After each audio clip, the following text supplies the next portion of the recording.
Off top, I don't know if you know this, but the New Deal excluded agricultural workers, domestic service workers, and independent contractors. Also excluded from the Wagner Act and the Fair Labor Standards Act. Obviously, the New Deal took place not long after slavery, so disproportionately impacted Black people. Black History Month, so much fun. Play the music. This is the Domonique Foxworth Show. What up, Charlie and special guest Wosny Lambre? So I don't tell anybody, but I kind of hate Black history, but love Black history. I love that. I love that. You can laugh, Wosny. You, Charlie, you just stop your damn giggling. Now, seriously though, like the thing about it is when I'm like, I don't know, it's like Black history is either that was done to us or how we overcame, which I guess is everybody's history, but it's I had a conversation with my daughter, my oldest, yesterday, because she wanted to they have some project at her school that's like family history project, and then they asking me all these questions that Black people can't answer. They're like, yeah, you go to a rich private school, but we can't answer these questions the way they want. Like, where's your family's ethnicity, heritage? Black, Baltimore, America. Like, no, I can't. I can do a DNA test and tell you like most of my DNA comes from Angola, but I ain't Angolan. I don't know Angolan. I never met one. So anyway, it's a bit of a sidetrack, not where I expected to start it, but since we're on the topic of Black disenfranchisement, we can talk about the All-Star game in Utah, because All-Star weekend is traditionally a very Black weekend. It's like it was in Atlanta 2 years ago, and then they was like, nah, it's too much. Let's go to Cleveland and let's go to Utah. So Wosny, you were at the All-Star weekend. What is your takeaway as a Black New Yorker? I don't give a shit where you live now. You live in LA now, but you're in New York. Sure. I spent 30 years, first 30 years of my life in New York. So, I'm definitely a New Yorker. I think, I could say I got on a plane at LAX, a Delta flight.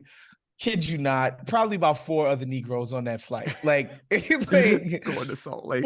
Going to Salt Lake. And I was like, okay, well, this is kind of what you expecting. But you got there, and it's the All-Star weekend, and it does have a cultural resonance with Black people, right? Like, people make a pilgrimage to wherever All-Star weekend is to be a part of the festivities every single year. I think, from what I understand, talking to people who, and this is anecdotally, of course, but talking to people who do the All-Star trek fairly regularly, they were just like, yeah, a lot of people didn't come because there was a sort of, I don't want to say they were scared, but it's just a wariness around going to Utah for obvious reasons, right? But once you got there, it was a great host city. Like, everything was centrally located downtown. So it was streamlined. You can get to different events however you wanted to. People were generally really courteous and nice, and just, they felt really like bartenders and waiters and, greeters and all of these people. They felt genuinely like, wow, isn't this something? Look at all these people in our city. Like, it was a sort of all shucksness to it, which I thought was pretty nice too. Charlie, of the All-Star weekend, have you ever been to an All-Star game, Charlie? Never been to an All-Star game, never been to a Super Bowl. All right, we got to change that with the massive Domonique Foxworth Show budget. That's right. We will get you to something. So of the weekend's festivities, Charlie, what of them did you appreciate? We talked a little bit about the union-related topics last week. Also, we got to get to Wosny telling me while I'm wrong about Kyrie. We got a lot in this show. Like, we got to move quick, guys, because Wosny made me apologize I did not make him apologize because I was wrong about something. No. Hold on, whoa. That'll just hang there for a tease. Host the show, yes. There we go. Stick around and hear while Wosny bullied me over text, or how he bullied me over text. But Charlie, I guess I wanted to get into the weekend's festivities because I gotta be honest, I was home obviously, but I didn't really get into none of it. Did it strike you, Charlie? Well, so there was. Let's be honest. The game was an abomination. The game itself was the worst All-Star game it's been maybe ever. Since I've been watching. Mm-hmm. But the positives were dunk contest was good. It was a tier below Zach LaVine, tier below the Vince Carter one. Still very good dunk contest. But the best part was the celebrity game. DK Metcalf absolutely dominating normal people in a celebrity game was the first time that's been interesting. So that was the winner for me. Am I the only one who watched DK Metcalf and got an appreciation for how athletic NBA guys are? Oh, definitely. Because I was above the rim. Yeah, I was watching DK and I was like, he's a huge monster football player athlete. And he's like, his dunks are like, he don't train for that type of jumping, but also I was expecting, like, I've played with plenty of guys who got I had a 42-inch vertical.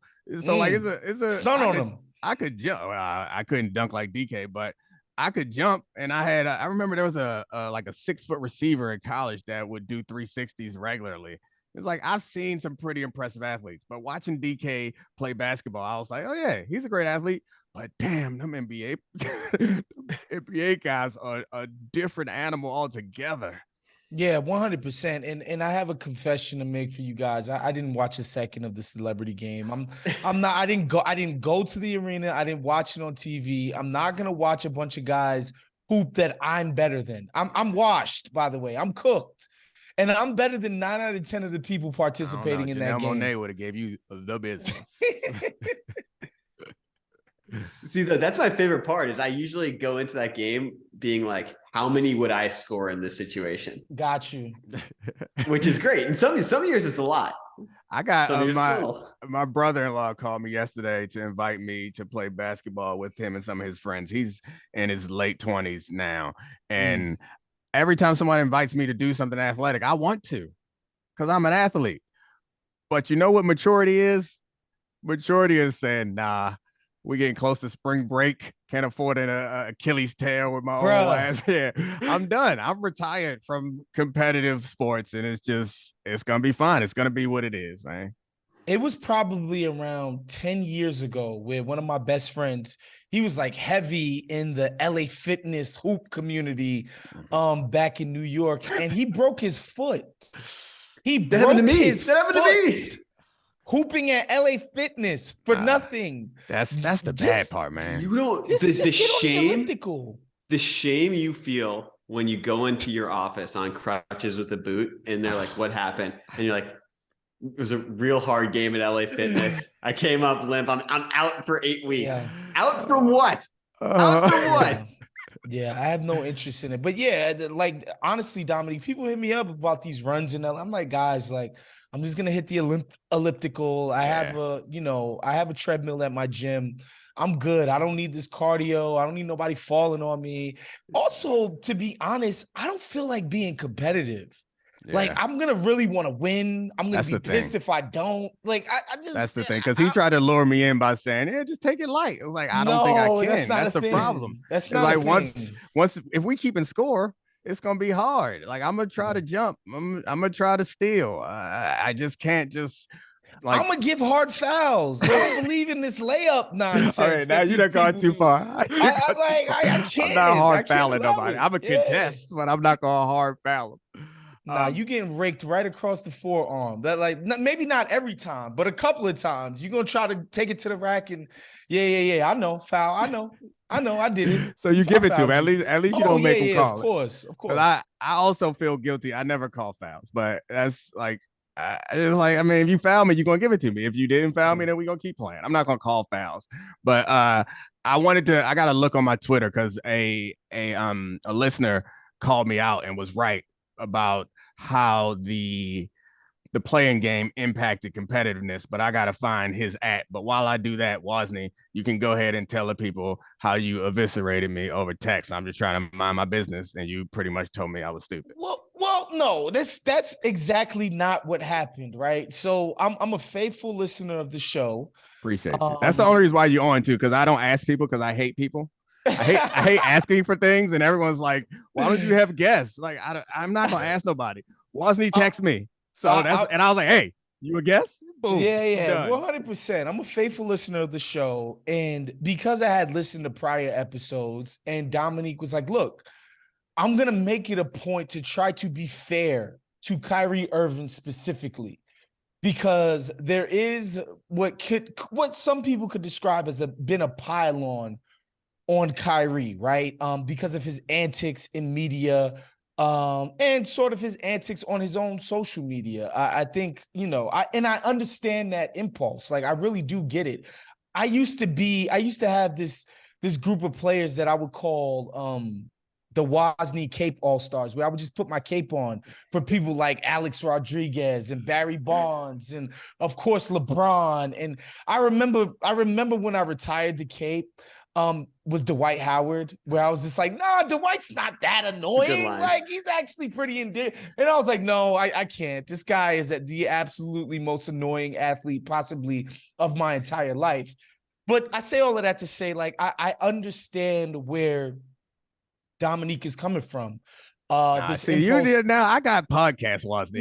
This is not the Wosny that I got on text. No. Listen, I'm gonna get to it. But a long build up for you just being an asshole. Kyrie is there's just no leg to stand on. Like, he never, ever, ever, ever, ever communicates himself in a way that is legible to anyone. Nobody understands what he's saying except for the people around him who directly benefit from his life. Charlie's so damn happy because Charlie was like gracefully trying to get me to acknowledge that Kyrie ain't that bright.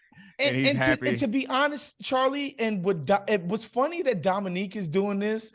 Why I was really disappointed in Domonique is because he's doing the white thing where Kyrie doesn't talk with a black accent, and so people think he's smart. There we go. Finally got to it. That's all you needed to say off the top. That's what cut me deep. That's what cut me deep when you texted me and you was like, just because he don't talk with a black accent, you think he's smart. And then it was a mirror. I was like, oh shit, that is what's happening, because he ain't never said nothing coherent in all his days. But he does the other thing is, like, I find myself generally I have a contrarian like spirit. And when people start piling on, like, there's nothing to be gained to continue to jump on the pile. Like, my 180 pounds on top of the pile ain't gonna help no more. And like, maybe there's something to be learned from like approaching it in a different way, I think. And when people are defending someone, then I feel like maybe there's something to be learned from approaching it a different way. And also, I throw my cape on for just about any athlete. You just got to play a sport, and I'm gonna throw my cape on for you. That's it, because like, I know what it's like. And so all that together put me in a position where I felt like I needed to try to give him something. And you're right. The thing that I came up with is largely based on that. And also, the one thing I will say about Kyrie is he is pro-black. I appreciate that he is outspoken and pro-black in the things that he says. It's just like the YouTube videos that he watches, some of them, I assume, because he points to like the history of Native Americans, like he's pro-Native American, like he points to history of disenfranchisement, like legitimate events that contributed to both of those issues. And then is the next step that I was like, you lost me. You lost me, Kyrie. So there's a couple of problems, right? I think, and this is not to get psychological, this is just true. If you ask or talk to anybody around our league, right? These dudes get identified very early on as people who are exceptional and are going to do big things in their chosen path. Right. And so when that is the case, like Kyrie, without even having to know him, he's been a prodigy for a long time, which means he's never really had to explain stuff to people, to express himself, to be highly articulate. He can just say things and people will go along with it, specifically the people who are around him, because they will benefit by not challenging him to be more articulate in what he says. I'm not saying it's his fault. I'm just saying this is sort of the system we've created. Some people don't get identified early, and they tend to be more normal. Your Jimmy Butlers, your Dame Lillards, like these people are just more normal people because people weren't kissing their asses and telling them that, you know, the sun basically shines on them all day, every day since they were 12 years old. So there's that part of it. And I think the other part of it where I will be on the side of Domonique and all of this stuff, I think a lot of our media is white. And in our country, white people don't have to learn about art. So they don't really know anybody who converted to Rastafarianism when they were 17. They don't know anybody who became a Black Israelite at the age of 19 after being raised Catholic the whole time. They don't know people who found these like fringe ideas later on in their lives, which is like Black Israelite. I've known about it since I was 8 years old.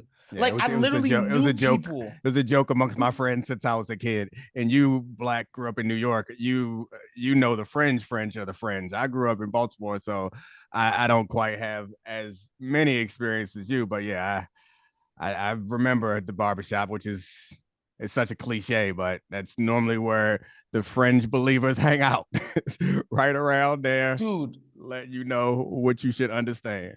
Dude. Bomani always talks about the books that don't got no barcode on them.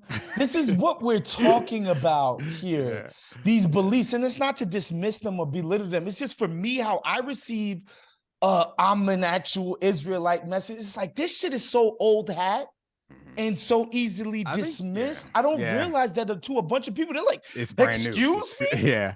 I think that, and I also feel like you brought up white media, and I think that also is, if I'm trying to be honest about the biases that I have, is like when that happens, when white media like piles up on someone, a Black person, I feel like, well, I'm here now. Like I can't.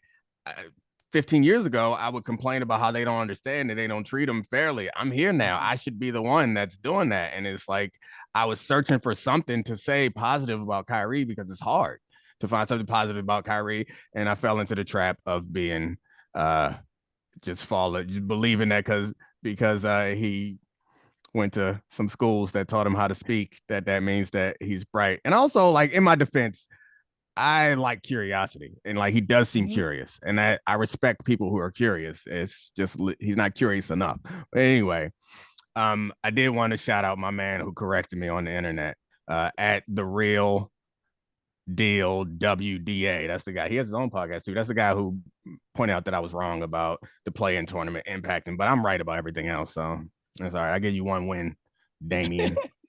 Rest of it, I'm right about. Charlie, sorry, Charlie, but like to just hop back onto what Domonique says, I have similar biases about the media, and oftentimes for me, it's happening in reverse, right? It's like I watch media anoint Sam Presti, not even Sam Presti, Sam Hinkie a genius because he figured out that when you lose, you have better lottery odds. I'm immediately skeptical of him and everything associated with what he's doing because of the people who have decided to anoint him as some special figure in our game, right? So I have those. Biases. I have those biases too. It's just with Kyrie, like I literally watch and listen to what he's saying. It's no different than anything that I've heard before, you know. And here's the dirty secret: it's happening all the time. When I hear people talk about circulating the black dollar, and I'm just like, oh my God, is this what we're doing? Yeah. You know, and NBA players, like if you really pay attention to a lot of what they're saying, it's not that fucking smart. Yeah. I'm not saying they're dumb. I'm saying some of the stuff they haven't. No, I mean, I think that they're I mean, they're guilty of the same thing that I think a lot of us are guilty of, is like we got opinions on stuff that we aren't qualified to have opinions on. And they also have microphones and big platforms. So like, I don't think that the NBA players are any dumber than like the average Not at human. They're probably about the average intelligence, probably a little higher if you like, if depending on how you measure intelligence, like what they do on the court and the speed in which they process information. Like if that's a version of intelligence, then they're smarter than most other people, but they do not apply that intelligence to a lot of the areas that they have opinions on, which is fair. I mean, no one really does, but we all got thoughts on who to vote for and who not to vote for. You ain't read nothing about these people for your local elections. You going up and down that thing just like me. Yes, sir. I'm checking D's because hey, maybe that seems about right. And so like that's the same thing with the athletes. Is it's just that they also have the ecosystem around them that tells them that they are smart. And I think when you are hugely successful like they are, which happens to a lot of hugely successful people, you think that you can do other things really well because you did one thing really well. And most of the time, you're not like me. You can't do everything great because there's only one me. Right, Charlie? That's right. And I would like to thank Woz for being here, because my stance of questioning how smart Kyrie Irving was as the white dude on this podcast was not a great lane to be in. Not one that I was very proud you're of. Jewish though, Charlie. You're Jewish. I am Jewish. I mean, and so also, like... And so Woz, I can you talk got free reign so, to talk dirty about Kyrie. And the thing about the Kyrie stuff, I shouldn't be laughing, but I think like I had heard of, Black Israelite theories and stuff before this stuff came out. It was him refusing to deny Holocaust denial. That's like a third rail issue amongst other things for the Jewish community. So it's like really hard for me, who's not like a religious person, but is like culturally Jewish, to not want everyone to pile up on him and be like, this guy's being a asshole. Because like that's just the line for a ton of people. Here's where I don't want to defend Kyrie, but here's where I will say is these are cultural differences. Yeah. Because in the neighborhoods that I grew up in, Charlie, for people who haven't attended elite universities, aren't at elite institutions like ESPN, like Spotify, like all of these elite media institutions, the notion that maybe 6 million Jews didn't die, that it was 2 million. To where I'm from, there's a bunch of people who would be like, that doesn't seem that crazy that the number is disputed. I'm not saying that it's right. I'm not saying that it's wrong. I'm saying, obviously it's wrong because it's not true. I'm saying where I'm from, nobody would bat an eye at what people refer to as Holocaust denialism, right? And so people see Kyrie, he's part of elite institutions where these are just given facts, and they don't understand that in other corners of our lives in society, I could go to my barbershop right now where I grew up at. Nobody would think that was some crazy notion. That's the interesting thing about Kyrie is I think that he went and found these places and people because his success, and that's the like curious part that is like alluring about him. Is that curious or impressionable though? I don't. So I think it could be both, but I think the curious part is he sought out this information. Is because this is not something that if you are an elite basketball player and you go to Duke and you're in the NBA by the time you're 19, you got to go find these people.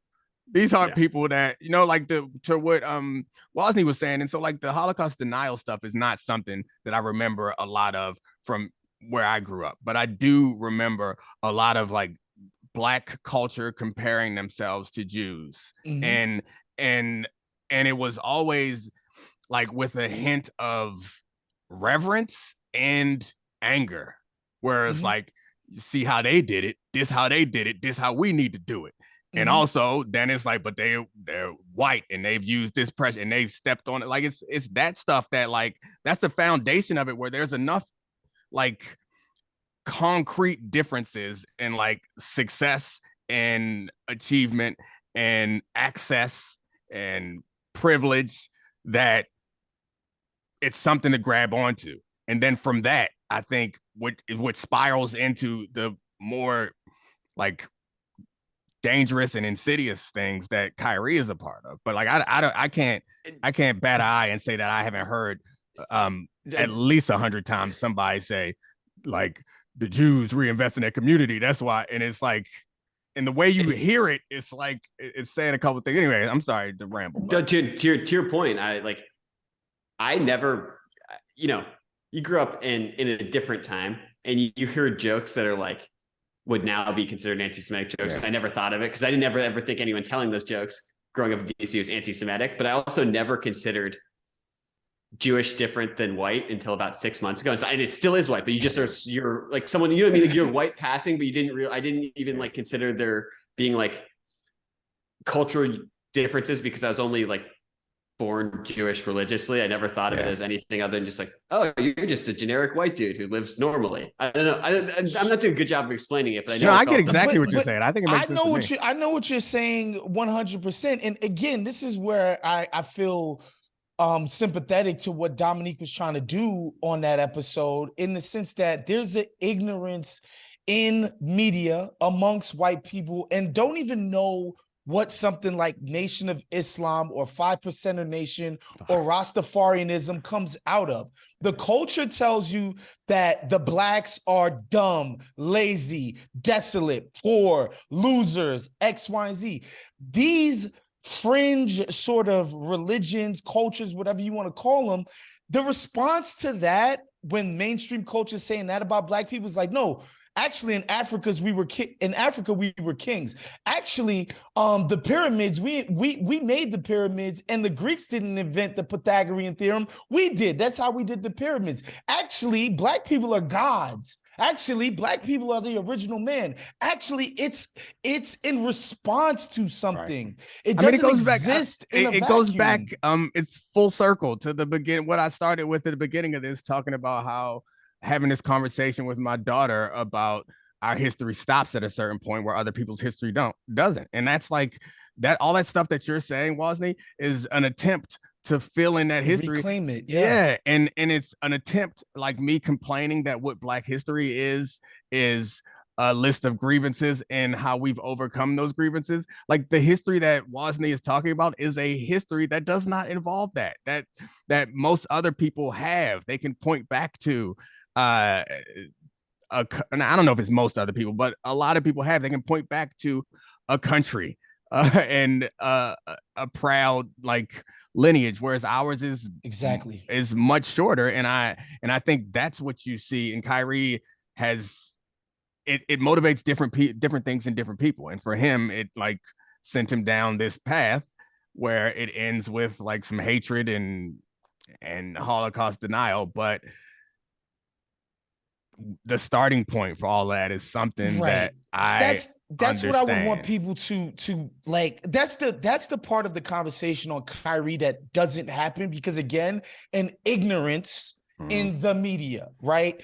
For instance, 5%ers, Nation of Islam. There's literally in the doctrine that white people were grafted from pigs by an evil scientist on the Greek island of Patmos, okay? That is literal doctrine. It's fucking insane. But on the other side of it, again, how they draw people in is these black people who are looking for something to latch onto, and it's telling you, you are not what America tells you black people are. That's the front end, and it never gets discussed when talking about the crazy shit that Kyrie is tweeting and sharing. Like there's something on the front end of that that's connected to our greater culture that nobody talks about. So yeah, it's like, yo, Kyrie, like, you know, like when you talk about Jews are influential or rich or whatever, and mind you, if you're a black person, the worst thing you call a black person is broke. 100%. So like this idea that saying somebody got paper and they're doing their thing is like anti-Semitic or it's fucked up or racist. Yeah. It's like, yo, Kyrie, like you gotta understand, like for hundreds of years, they got kicked out of France. They got kicked out of Spain. They got kicked out of here. They got kicked out of there. And this is similar rhetoric to what was used as a reason to kick them out, abuse these people, ultimately ending in a genocide. You got to actually break that down to Kyrie. Right. But if all he's doing is like trying to reclaim his blackness and trying to not even reclaim, reframe. Reframe it. I think that's the blackness. Reframe it in a way that's separate from oppression, separate from the mid-Atlantic slave trade, which is like, that is our identity in this country is like, it's the roots of it is the mid-Atlantic slave trade. Nothing before that matters. And there's nothing we aren't defined in any other way other than in opposition to white people and through a prism of how we exist in the society. And then I was doing reading this morning and just reading about like all the different ridiculous theories that have come out just to like disenfranchise people. So like after emancipation, Black people were obviously like freed, so to speak. Enslaved people were freed, so to speak. They didn't have a place for work. They didn't have places to live. They didn't have access to healthcare. And then, of course, they struggle and die at a disproportionately high rate. And the argument that some politicians made in order to keep money or funding to go from helping them, the argument they made was that Black people were inferior, that they were inferior biologically, and that this was a race that was deemed to go extinct, and putting any money towards helping them is wasting money. And so then, of course, that perpetuates and compounds. And it's like, all right, they're not going to live longer because you will not provide them access. You will not invest in them. And I don't know, it just... I just wish that Kyrie. It's a lot easier to say we kings. Right, exactly. That feels a lot better. That's it. And again, I wish Kyrie had a more nuanced understanding of how our system perpetuates itself, right? And I tell Black people all the time, like, we were kings in Africa. Okay, so in Africa we did the subjugating. Like, okay, like that's somehow a better system. I don't personally hold those beliefs, right? And I wish that, Kyrie would get up there on a microphone and talk about the ideological superstructure is built on top of the underlying inequality, and it's used to reinforce it. And this is why we have this, and this is why we have that. He ain't gonna do that. He watching YouTube. Like this is just what it is, and it's fine. But I don't have to defend it. But I'm not gonna, I don't need to pile on. I just don't think it's very nuanced analysis. And that's the thing. It's like, it's important to understand how he got there, but it's also important not to just like excuse make for him when he veers into like hate speech and his crazy shit. It's better to just be like, I don't really want to listen to you. I don't know why I'm listening to you as a thought leader on topic A, B, and C. He might listen. Here's the thing about the Kyrie articulation point, and I just gotta say it again. If he's so smart and so good at communication, why does nobody ever know what he's saying? Like, why but nobody gets it. All right, I'm done with Kyrie. You had some All-Star game hot takes, Wosny, generally? Yeah, I think, man, look, being down there and understanding that, like, the reason why I'm able to have a good time in Salt Lake City for 3 straight days and nights is because it's a brand summit, right? It's a bunch of brands that want to be affiliated with the NBA, which produces legitimate celebrities in America. All the people that want to be affiliated with the NBA as far as actors and musicians, etc. Brands want to be a part of that. And the weekend becomes about that. And it's not about the product of NBA basketball. How do you appreciate the product, though? Like, I mean, all of that stuff falls away eventually if the product's bad, right? Isn't the product the core of it? You just beat me to my punch. You running these guys through a myriad of brand appearances and this and glad handing and all of this. They get to the stadium 3.5 hours before a game so that you could turn pregame into an hour and a half so that TNT can sell dick pills to people on commercial breaks. And finally they get to this game damn near 4 hours later, and they're cooked. They spent the weekend going to Hennessy parties. They spent the weekend doing this. And like, I get it. The NBA is, All-Star is their most lucrative product. Every single brand partner wants to be a part of it. And so they mine All-Star for parts and they sell it to the highest bidder. And I get it. It's a profit driver. And Adam Silver's job is to drive profits. But this is so short-term in its focus. And like, people are going to love this league in the long term because we have a great product as a sport. And this is just not the way to do it. That shit on Sunday was nasty, abominable. Dude. Yeah. It was crazy. And that's my thing. It's like, focus on basketball, Adam Silver. Please make people love basketball for what it is and how great and beautiful of a product it is, and worry about satisfying these brand people at some other time. That's it. That's my hot take. Was it? So like, I felt like last year it was better. So it's, I don't know. It's 2020. 2020 was the great All-Star game. It was 2020. The first Elam ending game when they actually tried in the fourth quarter. That was like the last. You know what it was? You know what it was? Atlanta. Y'all take them to Cleveland and Salt Lake. You don't get the top-notch performance if you take them out into these nowhere towns that no one wants to go to. In all seriousness though, like I respect the I know I appreciate Wosny painting the picture of what the weekend's like for the players, because I can't listen to people bash the players again. Like that just bothers me. It's like assuming that the players are different to like frustrates me. Like they're reacting in a situation the way a normal person would react in a situation. Maybe you should figure out what in the situation you need to change, and not just say like these players. And even if these players are like, is there a narrative of people bashing the players about that game? I thought people were bashing Silver in the league for like creating such a non-competitive. People are killing the players, and I think there's something to a bit of player bashing. My man Amin said it. He was like, when you watch them off-season videos that Rico Hines runs, they playing plenty hard. There's no money involved. There's an injury risk. They're playing hard as hell at those pickup games, right? And so why do we have to treat All-Star game like a layup? And again, just to say, if on the side of the players, if all you do is hit corporate events in Glad Hand for 3 straight days, all day and all night, at some point you get the message that this weekend isn't about that game. Yeah. And I mean, I think that, it's the culture of the league also. Like most times people are not going to be like iconoclasts in a new situation and just be rebellious. Most people are going to go along with the culture that's already established. And the players are not the only people responsible for this culture.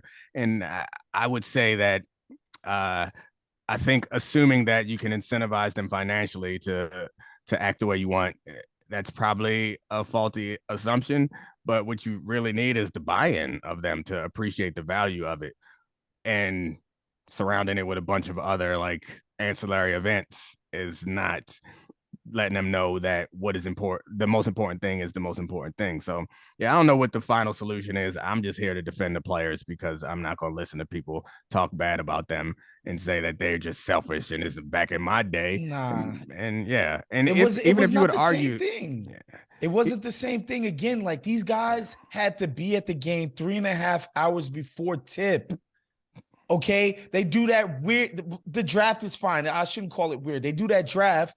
Then they got to warm up again in order to play this game. And this is after, again, 3 straight days, all day, all night, corporate events. And it's not like, their own personal corporate events. NBA partners, league partners, meaning the players, ostensibly it's their partners too, that they're showing up to their events. Like, All-Star Weekend, if you're a player and you got to Salt Lake, say Thursday evening, there's no version of that where somebody could say, you're here because you about to hoop on Sunday.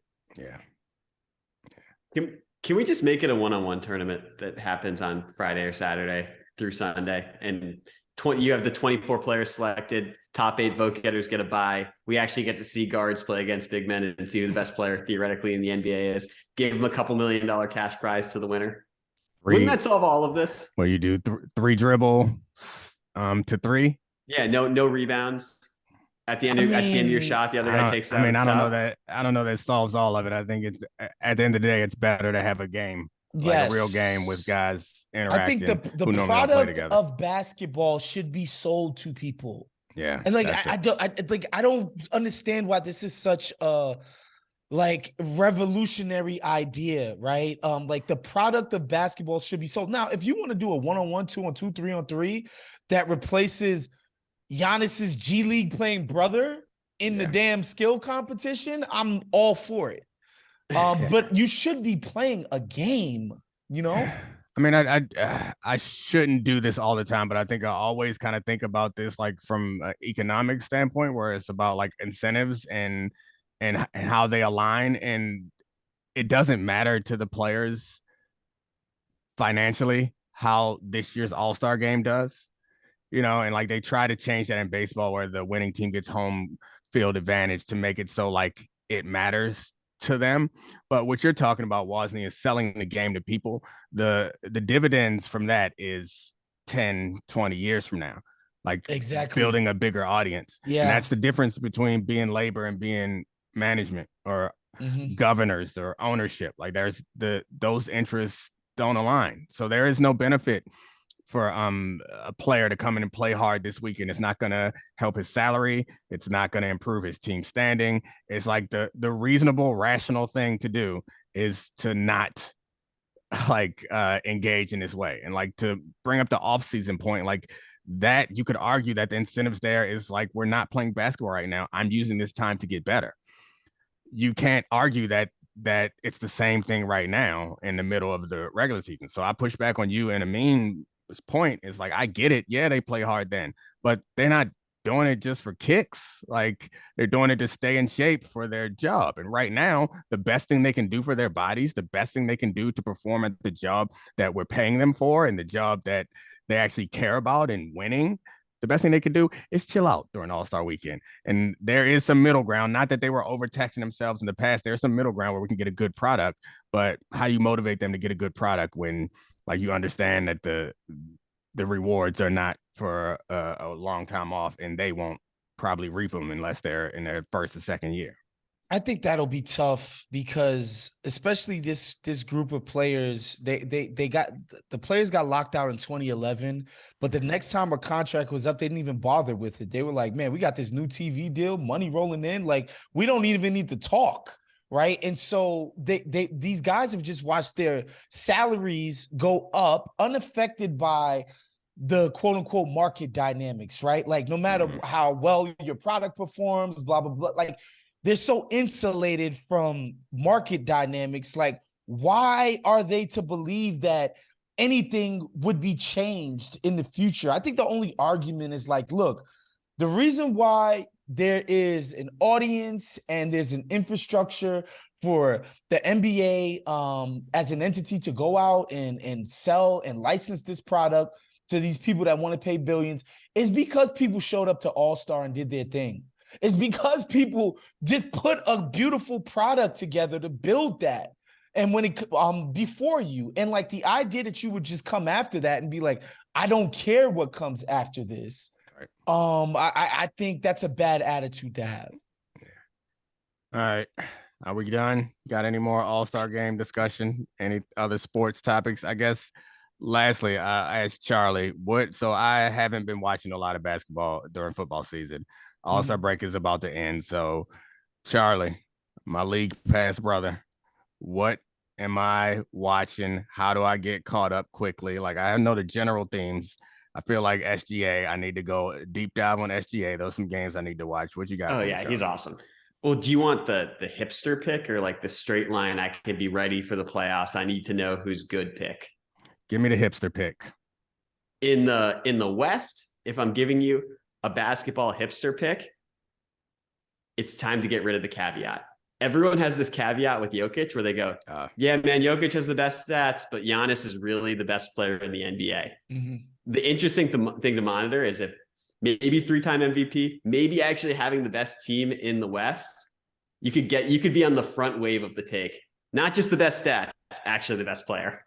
Mm-hmm. Right. Yeah, I want to give you a semi-hipster pick. I think you should be watching the Cavs. One, because I think Darius Garland is legitimately my guy, one of the most exciting players in the league. That he just doesn't have that sort of, underground groundswell around what he does, but he's legit. He's box office. And, Donovan Mitchell has played all-star starter level basketball, fringe MVP stuff. What they're doing with the two bigs is really cool to watch. And I legitimately think they have a chance to get out of the East. They're not my pick. I think they have a chance though. And in the West. Oh, I got Cavs Nuggets tomorrow. Yeah, that'll be a great game. All right. I'll be watching that one. That'll be a great game. In the West, yeah, I'm kind of with Charlie. I picked the Nuggets before the season even started to go to the championship and win it. I've been undeterred. I'm not as impressed by what the Suns have as everybody else is. I think their, top end talent is there, but continuity wise, I have questions about how they'll defend anybody. Just this idea that you incorporate somebody who's going to be now your number one option. Like, that's not a thing you just do in 20 games and win a championship. And so I'm not quite as impressed as everybody else is with the Suns. But yeah, get some Nuggets opinion. All right. Yeah. Appreciate y'all. Also, your Eastern Conference pick was so much better than mine was. I love Darius Garland. Probably my favorite player to watch in the East right now. We're not about to have this conversation when I'm not informed. I'll have Wosny back on after I watch some games and I can have an opinion. Charlie, let's not get ahead of ourselves. All right, fellas, I appreciate y'all. This is a good show. This is the Domonique Foxworth Show.